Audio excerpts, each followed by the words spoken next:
Kita lihat ayat 1 sampai dengan ayat yang ketiga. Ayo hai semua orang yang haus, marilah dan minumlah air. Dan hai orang yang tidak mempunyai uang, marilah, terimalah gandum tanpa uang pembeli, dan makanlah juga anggur dan susu tanpa bayaran. Mengapa kamu membelanjakan uang untuk sesuatu yang bukan roti, dan upah jeripayamu untuk sesuatu yang tidak mengenyangkan? Dengarkanlah aku, maka kamu akan memakan yang baik, dan kamu akan menikmati sajian yang paling lezat. Saudara, inti dari ayat 1 sampai ayat 3 bunyinya tuh gini loh. Kamu ini punya masalah, kamu ngoyo sampai berdarah-berdarah, sampai memble, sampai melet-melet. Kamu ini ngoyo buat apa? Akhirnya juga nggak terselesaikan. Nah, lalu Tuhan ngomong satu yang paling penting. Dan kata Tuhan, kalau satu ini kamu kerjain, maka kamu akan menikmati yang paling lezat.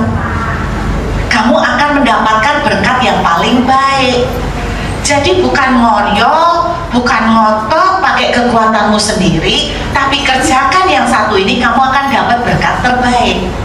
Apa yang satu ini? Katanya begini, dengarkan aku, maka kamu akan memakan yang baik. Jadi kuncinya cuma simple, dengarkan aku. Kalau disuruh mendengarkan Tuhan, berarti disuruh nurut sama maunya Tuhan. Sepertinya gitu ya, simpelnya ya, sederhananya ya. Jadi dengan kata lain gini loh Bapak Ibu, dalam hidup kita siapa sih yang tidak punya masalah? Semua punya masalah. Tapi Tuhan ngajarin gini, kamu mau tahu cara menyelesaikan masalah? Cuman sederhana, ikutin jalanmu, kamu pasti menang. Apapun, soal uang, rumah tangga, anak-anak terikat game, apapun, semua masalah, jangan ngotot pakai kekuatanmu, percuma. Tuhan ngajarin, ikutin jalanku. Itu kata Tuhan, sederhana ya. Pertanyaannya adalah begini, gimana ikutin jalan Tuhan? Kita aja tidak dengar Tuhan bicara. Ikutin aja jalannya Tuhan, mengikuti kehendak Tuhan. Saya menemukan banyak ayat, kalau dibacakan semua tidak selesai-selesai. Saya tunjukkan beberapa contoh. Anda buka Yohanes pasal yang ke-6 ayat yang ke-28 sampai dengan ayat 29. Yohanes pasal yang ke-6, ini salah satu contoh. Yohanes pasal yang ke-6 ayat 28 sampai 29. Lalu kata mereka kepadanya, apakah yang harus kami perbuat supaya kami mengerjakan pekerjaan yang dikehendaki Allah? Nah, pertanyaan murid-murid sama. Tuhan, mengikuti yang kamu mau itu apa? Jadi murid-murid tanya, apa bentuknya? Kami harus apa? Kata Tuhan, kalau kami dengerin Tuhan, kami akan melihat kemenangan. Betul ya? Tapi apa? Kehendakmu itu apa yang harus kami ikutin? Lalu kita baca ayat 29. Jawab Yesus kepada mereka, inilah pekerjaan yang dikehendaki Allah, yaitu hendaklah kamu percaya kepada Dia yang telah diutus Allah. Ini salah satu ayat, suruh percaya. Oke, saya kasih contoh lain lagi. Kita buka di dalam kitab Roma pasal 14 ayat 17. Kitab Roma pasal 14 ayat 17. Ada beberapa ayat ya. Sebab kerajaan Allah berarti mengikut Tuhan bukan soal makanan dan minuman, tetapi soal kebenaran, damai sejahtera, dan sukacita oleh Roh Kudus. Perhatikan, kebenaran, damai sejahtera, sukacita oleh Roh Kudus. Saya kasih contoh dulu baru saya simpulkan. Ambil contoh lain, Mazmur 37 ayat 1 sampai dengan ayat 5. Mazmur 37 ayat 1 sampai dengan 5 dari Daud. Jangan marah karena orang yang berbuat jahat. Jangan iri hati kepada orang yang berbuat curang. Sebab mereka berbelisut seperti rumput dan layu seperti tumbuh-tumbuhan hijau. Percayalah kepada Tuhan, lakukan yang baik, diamlah di negeri. Ini kan perintah Tuhan semua ya. Percayalah kepada Tuhan, lakukan yang baik, diamlah di negeri, berlakulah setia. Ayat yang keempat, bergembiralah karena Tuhan, Ia akan memberikan kepadamu apa yang diinginkan hatimu. Lalu lanjutnya, serahkan hidupmu ke Tuhan, percaya kepadanya, Ia akan bertindak. Ini kan sebetulnya yang kita harapkan toh, Tuhan bertindak, Tuhan memberikan apa yang kita doakan. Setuju? Ini sebetulnya sama dengan Yesaya 55 tadi, kamu akan menikmati yang lezat. Bagaimana caranya? Suruh ngikutin kehendak Tuhan.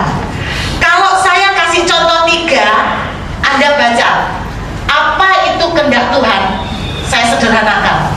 Lebih banyak bicara soal karakter. Jangan marah, bergembira, bersukacita. Tadi itu baru 3 contoh loh. Banyak sekali ayat-ayat. Anda tidak akan pernah menemukan begini. Karena saya tuh sering ditanya orang gini, Bu Ruth, tolong bantu doa. Apa kehendak Tuhan bagi saya? Saya sering ditanya. Anak-anak muda tanya saya gini, Ai, tolong bantu doa. Tuhan itu maunya apa? Saya disuruh ngambil jurusan apa? Pertanyaan-pertanyaan yang sering saya terima. Nanti orang lain lagi, Bu Ruth, tolong bantu doa. Saya ini disuruh Tuhan pelayanan apa? Pertanyaannya selalu bicara tentang jabatan, tentang karir, tentang kedudukan. Kita selalu berpikir, ibu-ibu, bapak, kalau menanyakan kehendak Tuhan, itu selalu tentang jabatan, tentang karir, tentang pekerjaan. Ternyata enggak. Anda tidak akan pernah menemukan ayat dari Kejadian sampai Wahyu, jadilah dokter, tidak ada. Anda tidak akan pernah menemukan di kitab Kejadian sampai Wahyu, masuklah IT, nggak ada. Masuklah arsitek, Anda tidak akan pernah temukan masuklah jadi anggota partai politik, nggak ada. Jadi ternyata Bu Ruth mengikuti kehendak Tuhan itu seperti apa? Selalu pertanyaannya gitu loh orang itu. Bu, saya ditawari bisnis, enaknya tak ambil apa enggak? Maunya Tuhan itu kayak apa? Selalu berbicara tentang harus ada apa ya Bapak Ibu, jabatan tertentu, posisi tertentu. Anda bisa nangkep ya. Tapi ternyata enggak loh. Pertanyaan itu seharusnya jawabannya cuma sederhana. Ternyata kehendak Tuhan itu sederhana sekali, bicara tentang sikap hati, karakter. Apa contohnya? Bersukacita, bersyukur, apalagi jangan marah, sabar, setia. Semua kehendak Tuhan ternyata karakter. Berpuasa yang kukehendaki, ya kan? Kita kan tanyanya selalu, Tuhan itu berkenan sama puasa yang kayak apa? 40 hari, 10 hari, 3 hari, Senin Kemis, berpuasanya jam berapa sampai jam berapa, bukanya jam berapa. Selalu kita berbicara tentang teknis. Tapi sebetulnya kehendak Tuhan itu sederhana, tentang sikap hati. Sikap hati di dalam setiap keadaan. Bisa nangkep ya? Nah, ini yang saya kasih contoh dari kisah Ruth. Anda kalau mau menemukan mujizat, berkat, kemenangan, yuk kita belajar dari kisah Ruth. Buka Ruth pasal 2. Simple. Saya suka yang bagikan khotbah itu yang simple-simple aja, supaya bisa dipraktekkan. Nanti kalau saya ngasih Bapak Ibu, hari ini kita akan berbicara tentang hakikat Roh Kudus. Ada 20 poin. Poin 1, poin 2, 2.1, 2.2. Saya percaya tidak sampai setengah jam semua langsung kerok di sini tidur. Oke, kita akan lihat dari kisahnya Ruth. Aduh, saya senang sekali kisahnya Ruth. Banyak dari kita kalau kepengen tahu pimpinan Tuhan, kita selalu tanyanya seperti itu, dan kita selalu bilang begini, saya tidak bisa mendengar suara Tuhan. Saya senang Tuhan kasih nama Ruth, karena Ruth itu seorang yang sangat profetik tapi yang sangat sederhana. Saya mau tanya, ibu-ibu, apal nggak ceritanya Ruth? Apal. Kenapa Ruth itu memutuskan ikut mertua? Ada yang tahu? Karena dia mau menyembah Allah mertuanya. Mantap. Bukan karena mertuanya sugih, bukan karena mertuanya punya anak lagi yang kemungkinan ada harapan, enggak kan? Malah dia melihat mertuanya itu tidak punya potensi. Ikut mertua tambah soroh. Tapi kenapa ikut mertua? Sederhana, karena Ruth itu lagi jatuh cinta sama Tuhan. Betul? Dan dia lagi jatuh cinta sama Tuhan. Dia ikut mertuanya karena dia ingin ikut menyembah Allah orang Israel. Nah, saya mau tanya Bapak Ibu, pernah nggak menemukan ayat di Alkitab di mana Ruth itu mendengarkan Tuhan bicara? Ada? Saya tidak pernah menemukan Ruth mendengar suara Tuhan. Jadi kalau Bapak Ibu bilang aku nggak bisa mendengar suara Tuhan, tenang, sama dengan Ruth. Belas. Anda pernah menemukan ayat di mana Ruth itu tiba-tiba di kamar, lalu dia mendengar suara, Ruth, jangan pulang kampung, ikutlah mertua. Tapi kita tuh seringkali kepengen gitu loh Bapak Ibu. Iya toh? Tuhan maunya apa sih? Ngomong gitu loh. Anda pengen Tuhan ngomong kayak apa?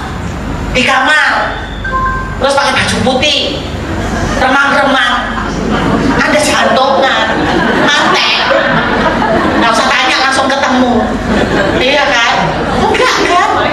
Tapi bayangan kita tuh selalu gitu loh. Saya bilang, Bu, minta pimpinan Tuhan. Selalu jawaban jemaat tuh gini, saya nggak bisa dengar Tuhan. Loh, yang bilang suruh dengar suara Tuhan siapa? Ruth itu nggak pernah dengar suara Tuhan. Nggak ada. Dia cuma apa? Cuma karena motivasi, karena cinta Tuhan aja. Iya tuh? Ibu-ibu, bapak di sini cinta Tuhan nggak? Amin. Berarti modalnya sama, beres. Yang penting hati kita Tuhan. Orang tidak bisa tahu, tapi Engkau tahu hatiku. I love you. Ya, kita cinta sama Tuhan, itu modal utama, penting, satu-satunya, cukup. Amin. Gak bisa dengar suara Tuhan, gak apa-apa. Kita lihat Ruth ikut Naomi, ya kan? Cuma karena cinta Tuhan. Lalu kalau dia pulang kampung kan gak ketemu Tuhan, Bapak Ibu. Orang sak kampung bukan penyembah Tuhan Israel, ya kan? Waktu dia ikut Naomi ke mana? Ke kota Bethlehem. Naomi itu susah nggak? Susah loh. Terus kemudian masuk ke kota Bethlehem. Apa yang pertama kali dikerjakan oleh Ruth ketika sampai di kota Bethlehem? Apa? Bahasa sederhananya ngomong jelek, dolek kerja. Cari kerja. Loh iya, dia tahu kalau dia melok mertua, lah mosok mertuane ngomong kerja dia sing gawe mangan. Iku kurang ajar, ya toh? Sebagai orang yang cotainya bagus, ngerti tata krama etika, dia tahu dia punya tanggung jawab cari makan. Benar nggak? Nah, sekarang tak tanyain. Dia kalau cari makan apa yang paling bisa dia lakukan bagi seorang Ruth, orang asing baru datang ke Bethlehem? Kira-kira kerjaan apa yang bisa dia lakukan? Ya kerjaannya orang miskin, sai-sai, memungut. Mosok gini kerjanya, Tuhan, aku sudah ikut Engkau. Tidak ada yang mustahil bagimu. Lukas pasal 1 ayat 37, tidak ada yang mustahil bagimu. Berikan padaku pekerjaan menjadi pegawai negeri. Buat pemimpin-pemimpin hatinya ditekuk-tekuk supaya mau menerima aku, biar aku jadi alat kemuliaanmu. Kita lah sering kali maksa kayak gitu tuh. Bener gak? Bener kan? Aku gak mau kerja mau jelek. Aku ini ikut Engkau, masa mau jelek? Nyatakan kemuliaanmu. Kelihatannya rohani doanya. Ayo, tanpa kita sadari kita sering kayak gitu. Kita coba ngatur pinter mau menyatakan kemuliaan Tuhan, padahal sebetulnya mau nih dewe, maunya kita enggak. Ruth kerja mau jelek karena apa? Ya cuma itu yang bisa. Nah dia misalnya itu mau jadi PNS gak bisa. Loh Bu, gak bisa tak Bu? Kalau Ruth itu berdoa puasa bila perlu 40 hari supaya apa? Tuhan membukakan pintu jadi pegawai negeri sipil. Ya bisa sih, tapi kok dolek molo ya? Kok dolek soro? Lah kamu ngenteni pirang suwe?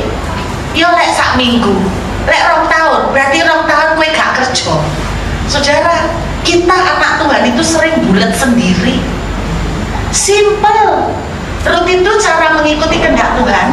Apa yang dia bisa kerjakan, dia kerjakan, Bapak Ibu. Dia bisa mau jelek, dia pungut jelainya. Bisa nangkep kan? Orang Kristen kadang-kadang bulet ngerepotin pendeta, terutama pendeta profetik. Seorang bapak umur 55 tahun datang menemui saya.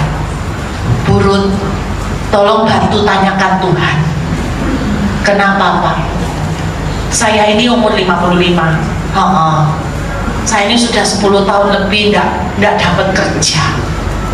Dan sekarang saya dapat tawaran pekerjaan. Kerja apa Pak? Saya pikir dia itu suruh tanya Tuhan itu baik kerjanya jadi di tempat Doli apa di mana di Surabaya gitu, aku enggak ngerti. Ternyata dia kerjanya, saya ditawari pekerjaan jadi penjaga gudang Bu.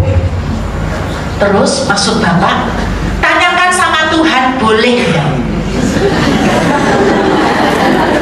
10 tahun dolek kerja gak iso karena umur. Moro-moro tiba-tiba ada pekerjaan jaga gudang.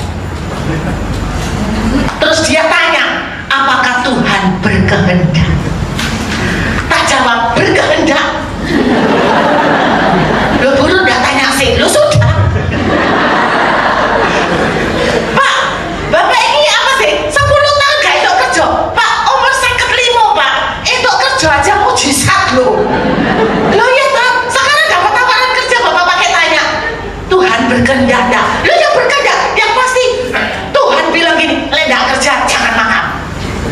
Lo berarti Tuhan berkehendak toh? Lo ya toh, ya diambil aja. Nanti Tuhan marah Bu. Saya bingung. Sampai gini, Bapak kok gereja di Pak? Bapak Ibu nangkep gak ya? Gampang kan? Apa yang ada di hadapan kita, adanya itu kerjakan saja. Amin saudara. Lah Ruth bisanya mau jelek. Masa Ruth ngambil waktu doa puasa minta jadi Miss Bethlehem? Tuhan, aku di kampungku ini paling ayu loh, primadona. Mosok dek kene suruh mau jelek. Dulu aku ini anaknya Pak Lurah loh Tuhan. Mosok pindah Bethlehem. Nyatakan kemuliaan-Mu, nyatakan bahwa Engkau Tuhan yang hidup. Kita tidak sadar, kita sering maksa Tuhan pakai cara kita. Ternyata mengikuti kehendak Tuhan sederhana. Apa yang ada di tangan saudara, apa yang bisa saudara kerjakan, kerjakanlah. Loh Bu, tidak perlu tanya dulu. Bu, saya pelayanan apa? Lah apa yang ada di tanganmu? Ya udah kerjakan. Tidak tanya Tuhan dulu, saya disuruh masuk departemen yang mana? Repotin. Udah, apa yang ada? Lihat Ruth apa? Mungut jalan, iya kan? Terus saya tuh cerita, Bapak Ibu kalau baca Alkitab coba dibayangkan ya. Kok bisa Ruth mungut jelai di ladangnya Boas, Bu Ruth?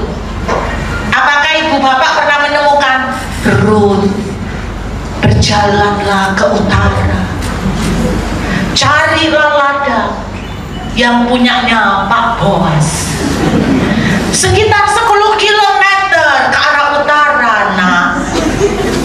Tapi Anda ketawa, banyak dari kita pengen kayak gitu loh. Tuhan maunya yang mana? A atau B? Sudahlah, apa yang bisa Anda kerjakan, kerjakan aja.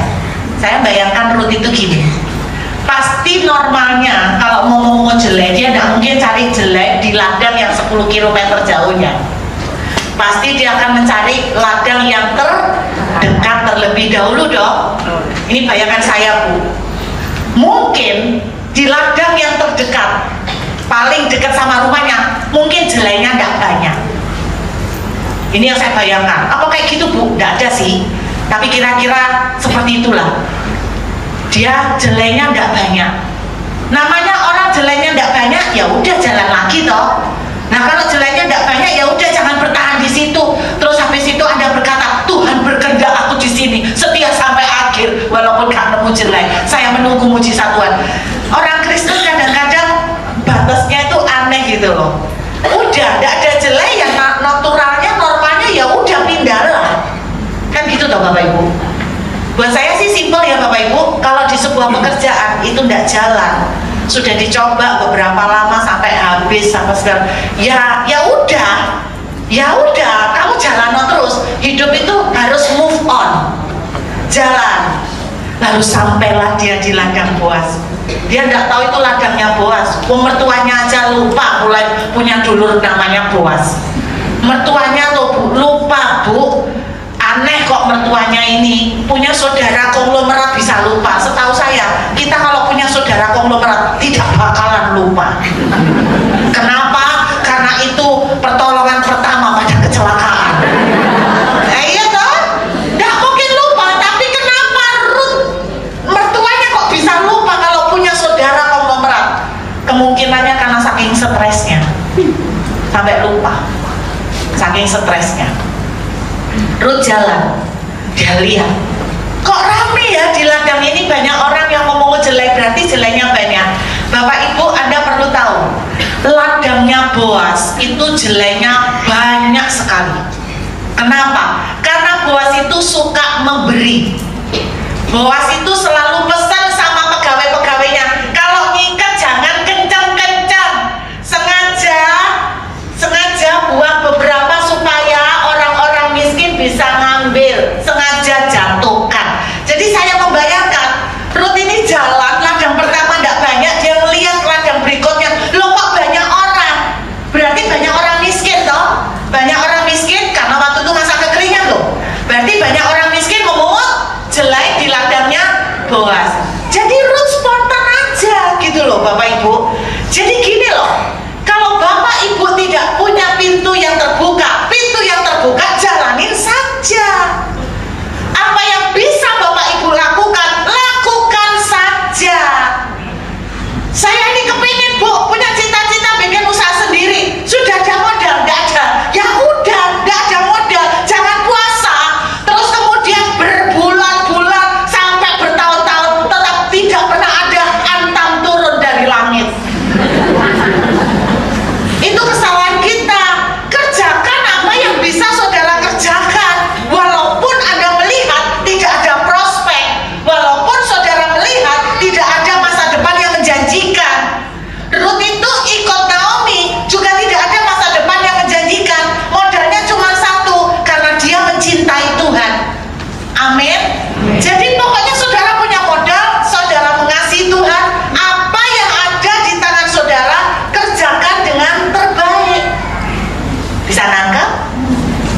Apa yang ada di tangan saudara kerjakan. Saya ajak lihat, buka Ruth pasal 2. Perhatikan Ruth pasal 2 ayat yang kelima.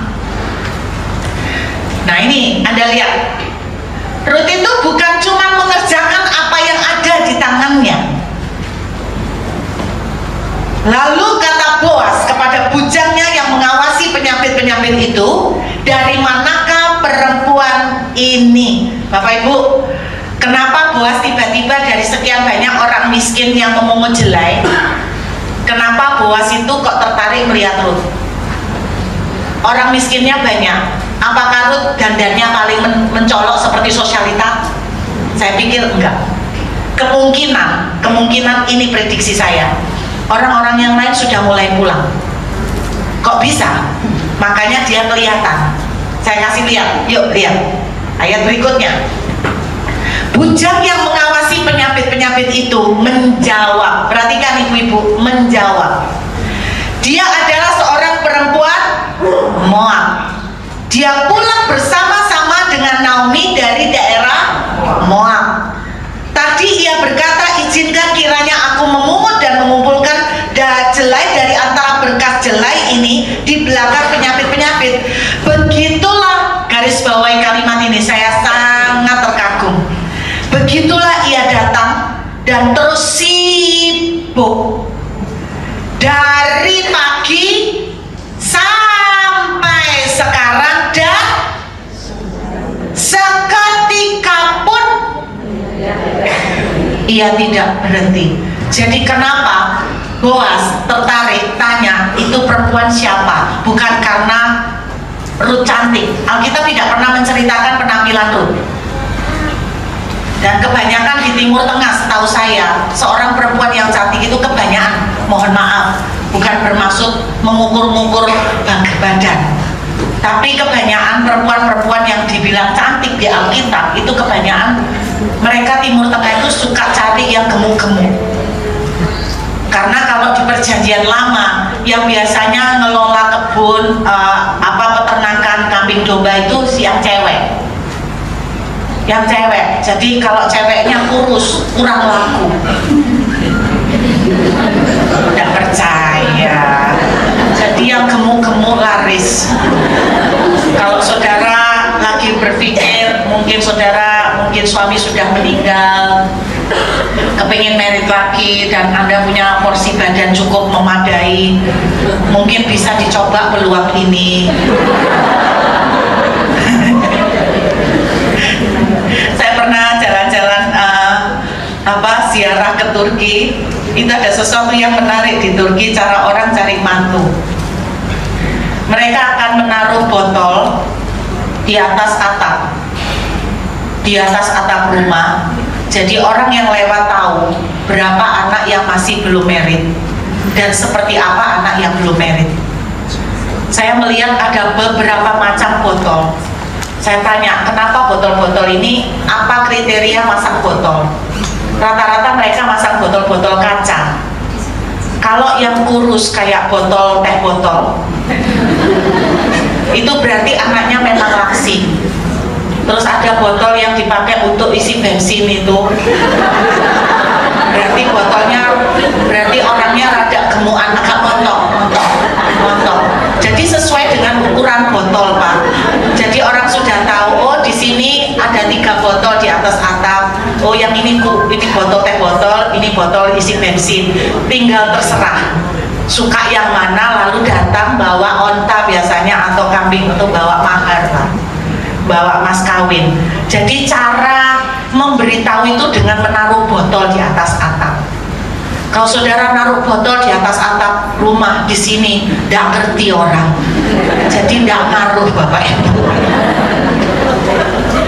Alkitab tidak pernah menceritakan Ruth itu cantik atau enggak gimana. Tapi yang saya tangkap itu gini, kenapa Boas itu bisa nanya tentang Ruth. Alkitab memang tidak menceritakan Boas jatuh cinta. Tapi saya tetap percaya ada rasa tertarik. Kenapa rasa tertarik? Karena Ruth satu-satunya yang tidak pulang-pulang. Berarti orang ini rajin. Alkitab menuliskan seketika pun dia tidak berhenti. Maksud saya begini, Bu, apapun pergumulan saudara, apa yang bisa saudara kerjakan,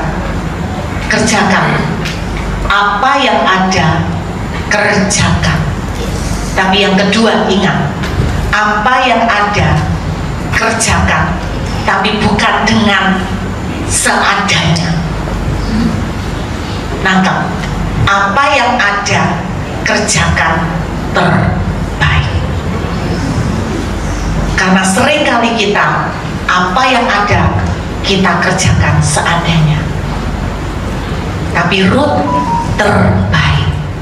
Yang lain sudah pulang, dia tidak pulang. Yang lain sudah berhenti, dia tidak berhenti. Mungkin kita bicara tentang dalam rumah tangga. Kalau Anda cuma bisa mengerjakan melayani suami, kerjakanlah dan kerjakan terbaik, beri perhatian terbaik, beri kesabaran terbaik. Ingat, kehendak Tuhan bukan soal jabatan, bukan soal pekerjaan atau karir. Kehendak Tuhan sikap hati. Jadi selama saudara, apa yang bisa kau kerjakan dengan sikap hati terbaik, percayalah ujungnya akan melihat keajaiban Tuhan. Amin saudara. Jadi kalau Anda bisa mengerjakan, melayani suami, kerjakan dengan kasih, kesabaran, sukacita terbaik. Di mana-mana kalau orang melakukan terbaik pasti akan menonjol. Percaya, lama-lama suami itu akan melihat. Seorang istri sharing sama saya bagaimana tahun-tahun pertama pernikahannya, bantalnya itu penuh dengan bekas air mata. Setiap hari dia cuma bisa menangis. Tidak pernah dia ngorbanin suami, tidak pernah dia ngomelin suaminya. Saya tanya sama suaminya, gimana ceritanya, kamu kok tiba-tiba berubah? Dia bilang, aku tuh melihat bantal istriku penuh dengan bercak air mata. Dan dia bilang, aku gak tega. Aku pikir kenapa aku tuh menikahi dia hanya untuk menyakiti dan menyiksa. Dia berubah. Karena apa? Istrinya cuma bisa menangis. Jangan remehkan air mata seorang wanita. Iya kan? Lo memang kekuatannya wanita nangis ya ada apa? Terus Anda bilang, wah lemah lu nangis. Oh memang bisanya nangis kok. Iya tidak apa-apa. Lakukan terbaik, menangislah terbaik. Lah iyalah, menangislah terbaik. Bikinkan teh terbaik, bikinkan kopi terbaik. Kalau mijet, lakukan terbaik. Jangan mijet sampai belum ya, habis tak tusuk jarum. Ya, lakukan terbaik. Anda perhatikan, satu kali, ingat nggak siapa yang disuruh bosnya cari jodoh buat anaknya? Ada yang ingat? Loh, udah baca Alkitab. Satu kali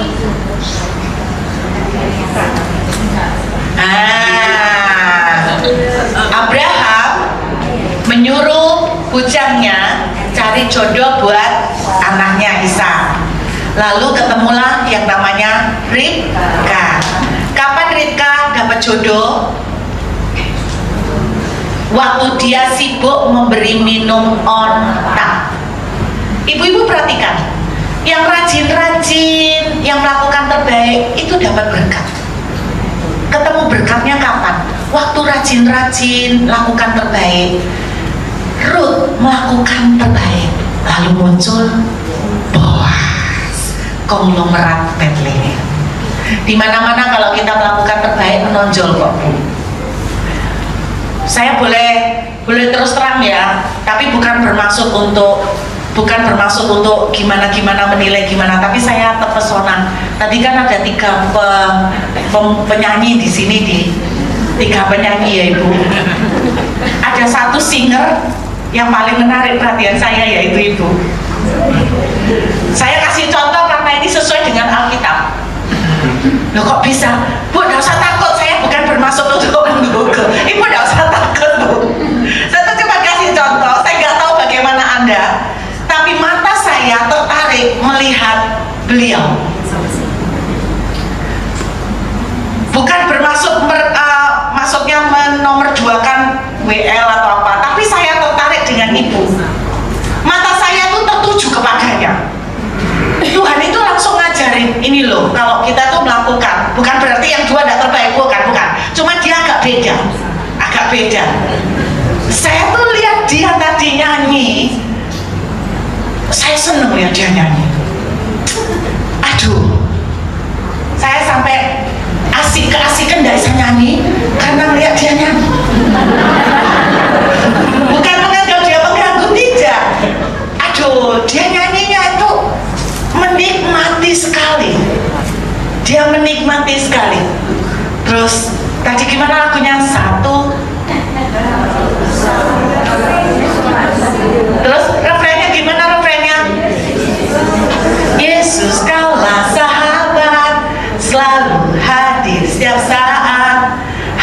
hatiku bergembira. Nah, terus kanan kiri ke depan gitu. Saya lihat dia gitu.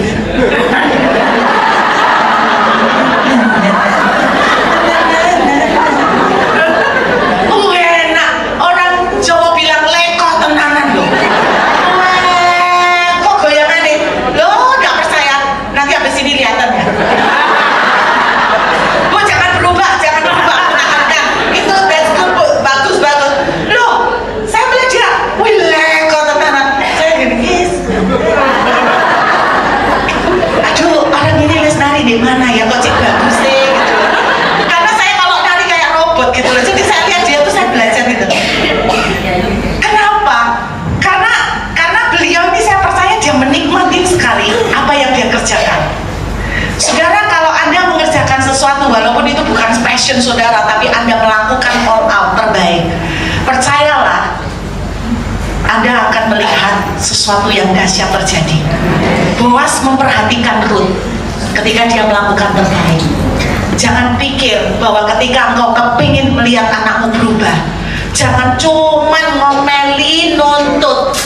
Apa yang bisa saudara lakukan? Support dia, perhatikan dia, lakukan terbaik dengan penuh cinta. Lakukan seperti kata Tuhan, bersukacitalah, jangan marah, tetaplah sabar, belajarlah setia. Lakukan ini semua. Yang terbaik itu maksudnya apa? Sikap hatimu yang terbaik. Sabar yang beneran, bukan cuma di muka, setelah di belakang ngomong. Lakukan terbaik, kau akan melihat blessing. Saya ingat ibu itu, saya ketemu kok beberapa singer yang kayak ibu ini. Ibu siapa? Ibu siapa? Orang Bali. Dayu. Oh, Dayu. Saya pernah ketemu beberapa singer tuh kayak Bu Yayu. Ada satu teman kita kalau singer, aduh, enak sekali. Itu membuat saya semakin, saya tuh malah malu loh. Kok saya puji Tuhan kayak orang seadanya gitu ya. Wah, dia kalau nyanyi gitu, Yesus kau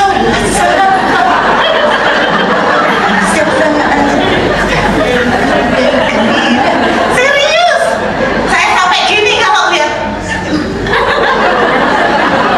Tapi bukan menghina, Bu, saya kagum.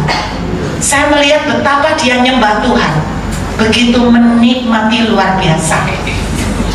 Satu kali saya khotbah di sebuah gereja. Akhirnya hari itu khotbah saya berubah. Temanya membahas penyanyi itu. Sekelompok pengamen jalanan. Jadi mereka biasanya ngamen di jalan. Terus mereka nyanyi, menyembah Tuhan, mempersembahkan pujian. Ada pemain musiknya, terus penyanyinya, singernya 3, tapi satu yang menarik perhatian saya. Lagu ini loh, Sajake. Nah, biasanya kita kan uripku soalnya ayu kita jadi gini.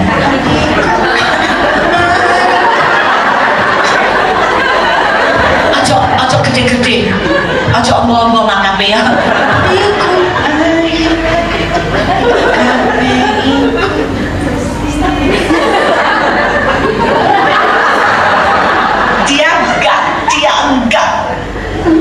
Dia turun dari panggung. Saya kaget. Sajake Gusti uripku, bukan WL lagi, tansah diberkahi.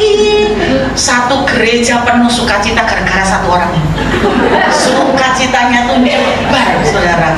Dan mereka akhirnya ketika nyembah, mereka hatinya penuh dengan sukacita. Serius. Di mana Anda melakukan secara all out terbaik, di situ akan menarik perhatian Tuhan. Anda jangan mencoba merubah, tidak akan berhasil. Tuhan bilang kamu ngoyo, tidak akan bisa. Satu yang kamu perlu lakukan, lakukan kehendakmu. Apa Tuhan kehendakmu? Bersukacita nak, bersorak-sorai nak, bersyukur nak, omset turun, bersyukur nak, tetap ketawa nak, haleluya. Gimana Ci toko hari ini? Haleluya. Rame? Enggak, tapi haleluya. Lah iya, ketika Tuhan melihat gitu, Tuhan tidak tega loh. Tidak tega, Bu. Saya selalu pakai, ada satu cerita yang sampai hari ini saya tidak pernah berhenti kagum. Cerita bagaimana dua orang anak punya reaksi yang berbeda terhadap bapaknya. Yang anak pertama suka ngomel, anak kedua selalu berpikir positif. Bapaknya ini heran, kok saya punya anak dua karakternya bisa beda bagai langit dan bumi. Bapaknya melakukan tes. Dia berangkat pergi ke kota, sebelumnya dia tanya, kalian berdua titip apa? Anak pertama, titip baju pesta papa, warna kuning yang banyak bunga-bunga dan renda. Oke. Yang kecil ditanya, kamu titip apa? Titip kalung mutiara papa. Oke. Pulang dari kota, bapaknya membawa dua kotak, satu kotak kecil, satu kotak besar. Yang anak pertama berkata begini, pasti yang kotak besar ini punya saya. Kita juga berpikir begitu. Ternyata yang lebih kecil kotak yang untuk anak pertama. Loh kan baju pesta, ya kan bisa divakum. Jadi kecil, ya kan? Setelah dibuka, ini anak sebelum dibuka udah ngomel. Kok papa tidak adil ya? Saya pesen baju, bukannya adik saya pesen kalung mutiara. Kok kotaknya lebih gede? Jangan-jangan papa ini membelikan kalung mutiaranya banyak, sedangkan saya baju kok tipis sekali. Jangan-jangan ini baju daster bukan baju pesta. Dibukalah, benar baju pesta. Lalu dia ngomel, kenapa warna kuningnya seperti ini? Kenapa bunganya kurang banyak? Kenapa rendahnya model kampungan? Itu anak pertama, tidak pernah puas.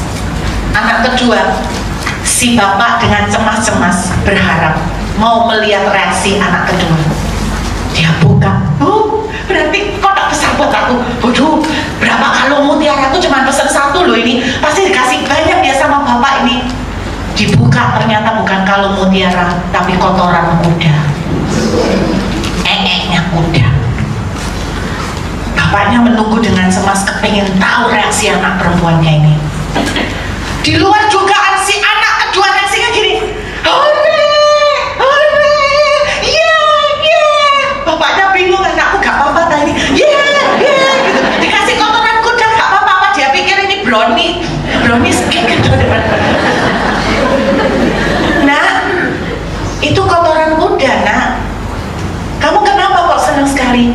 Papa, aku tahu papa itu sayang sama aku. Papa itu gak mungkin kasih kotoran. Tapi aku tahu papa menyediain kuda buat aku. Karena kuda tidak bisa dibungkus, papa kasih dia kotoran. Ya kan Pak ya? Iya kan? Aku tahu bapak tuh sayang sama aku, tidak mungkin ngasih kotoran. Pasti bapak kasih kuda kan? Iya kan? Tahu bapak ibu, bapaknya tuh tidak tega.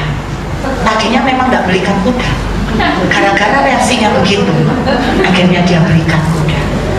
Pernahkah Anda berpikir ketika Tuhan melihat sikap hatimu sesuai dengan kehendaknya, dia tidak akan tega, dia akan turun tangan dan dia akan berikan benar-benar kemenangan yang baik. Gak usah bingung bagaimana mencari suara Tuhan. Apa yang ada di tangan saudara yang masih bisa saudara kerjakan, toko sepi, ya sudah. Yang bisa saudara kerjakan apa? Bersyukur. Yang bisa saudara kerjakan nyanyi. Nyanyilah sekeras-kerasnya seperti Abraham. Kok bisa seperti Abraham? Bapak namanya siapa? Bapak banyak anak. Anaknya berapa Pak? Belum. Bapak punya nama bapak banyak anak? Ya, nanti banyak anak saya. Lihat, kayak orang edan ya. Tapi itulah iman. Saya cuma mau bilang sama bapak ibu, toko sepi, ucapkan syukur, bersorak-sorai, nyanyi, haleluya. Terus saudara bilang begini seperti anak yang dapat kotoran kuda, Pak, aku itu anakmu, pasti engkau tidak mungkin membuat anakmu ini minta-minta. Aku bukan males, aku kerja dan aku lakukan baik. Tapi rezeki itu cuma tanganmu yang bisa mencurahkan buat aku. Tapi aku percaya Bapak, aku tidak akan engkau biarkan bapaknya gini tak tega, anakku kok percaya banget ya sama aku. Lalu dia tidak akan tinggal diam, dia bikin seseorang di luar sana tergeletik, lalu suruh kulaan sebanyak-banyaknya. Saudara, itu yang sering saya lakukan Bapak Ibu. Saya kalau doa selalu begitu, Pak, Ruth anakmu, Ruth percaya kau tidak akan tinggalkan, tidak akan kau biarkan, karena Ruth anakmu, bukan ponakanmu. Saya anakmu. Serius Bapak Ibu, karena aku terinspirasi doa anak-anak. Anak-anak itu kan lebih polos ya. Satu kali di sebuah retreat anak ini berdoa, dan setelah dia doa badai terjadi. Sebuah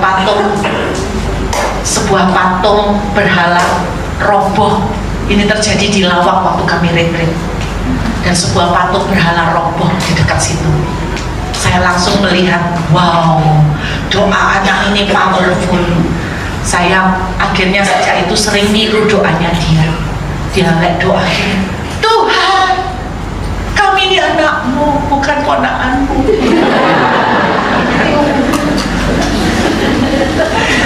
Karena hatinya begitu menjiwai posisi sebagai anaknya Papa. Saudara anaknya bukan? Amin. Jadi kalau hari ini omset turun, apa yang bisa dikerjakan?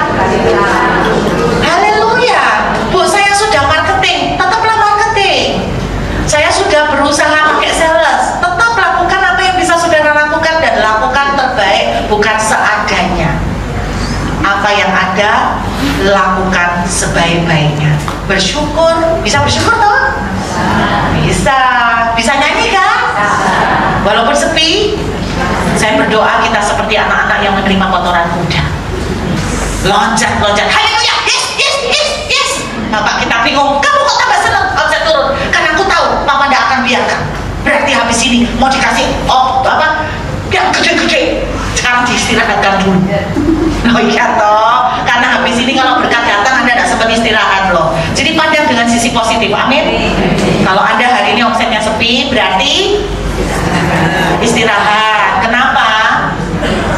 Karena sebentar lagi panenan, Anda tidak punya waktu. Amin.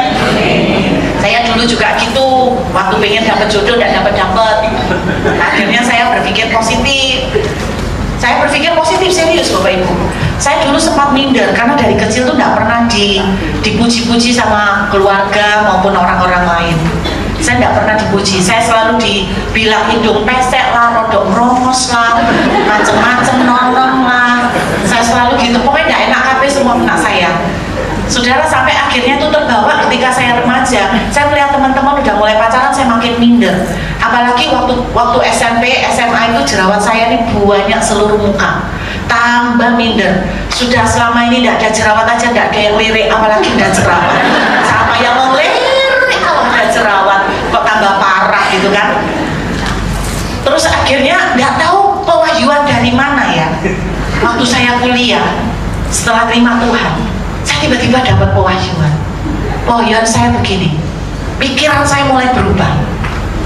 Saya kenapa dapat pewahyuan itu? Karena saya melihat seorang teman yang cantik, Bu Eli kenal. Itu dulu kalau teman saya ini primadona sih.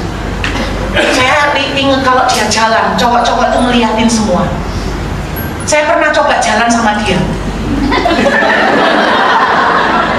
Tetap cowok-cowok ngeliatin dia. Ngeliatin saya, Bapak Ibu. Anda pikir cowok ngeliatin saya gitu kan? Enggak, belas dilirik aja, enggak. Saya coba barangkali bisa kecipratan gitu loh Pak. Enggak bisa kesini barangkali mendal kesini kan gitu. Tetap juga enggak dilirik gitu loh Pak.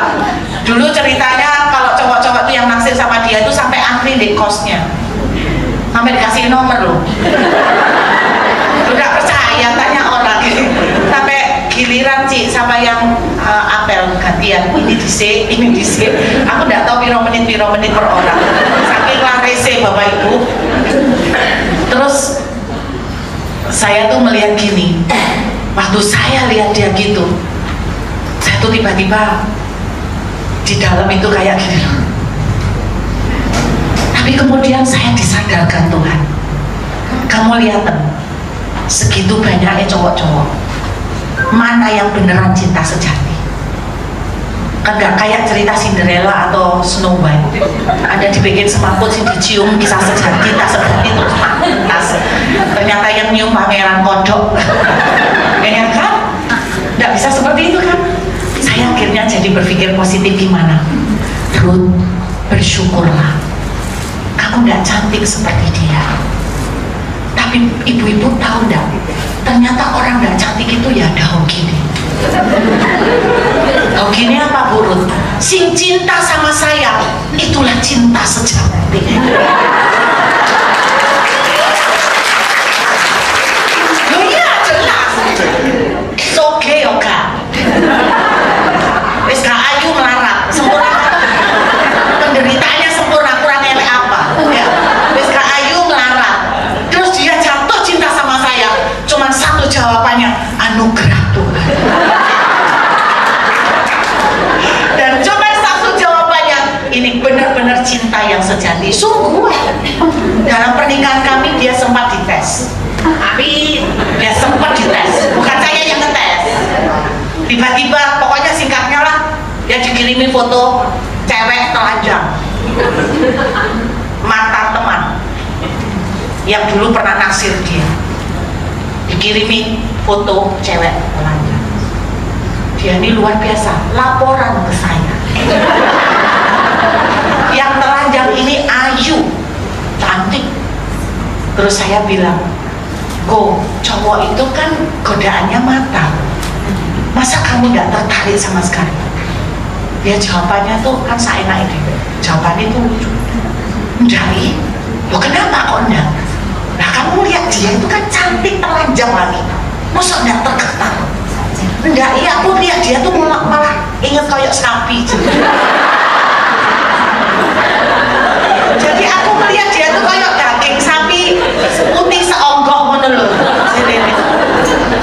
Aku enggak tahu, mungkin itu gunanya punya suami matanya rada kuning.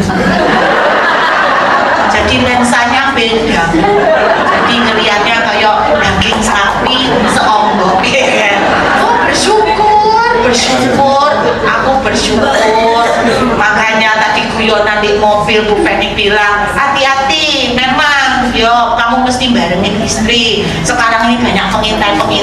Suami saya jawabannya simpel, gampang Ci, lek aku gak isang. Apa? Soalnya dompetku tak kayak ngebujuku kabeh. Terus gimana? Cewek sekarang itu cari yang dompetnya tebel Bu. Lah tapi saya bukan yang ngerampok loh, sini dompetmu Pak sini. Enggak, dia yang kan males loh gitu dewek kok. Sampai beberapa kali kejadian sampai di depan lari gak bawa duit. Nah aku gak bawa duit, lagi gak iso bayar loh. Masa tinggal KTP gitu. Saudara, jadi ada untungnya. Ternyata kalau kita ini nggak laku-laku kayak saya nih, bersyukur yang cinta sama engkau itu cinta yang sesungguhnya. Bukan karena melihat parasmu, bukan karena melihat dompetmu, bukan karena melihat tas dan sepatumu, dan karena dandananmu, tapi karena apa? Oh dia kalau tak tanyain nggak tahu sampai hari ini. Oh kenapa kamu kok jatuh cinta sama aku? Gak tahu. Aku ketipu.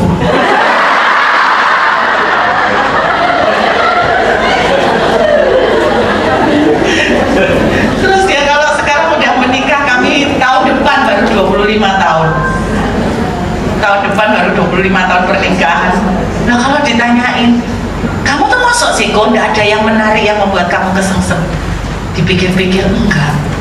Malah kalau tak lihat kamu sekarang, aku mikir gini, kok dulu mau ya? Oh tapi dia cinta sama saya Bu.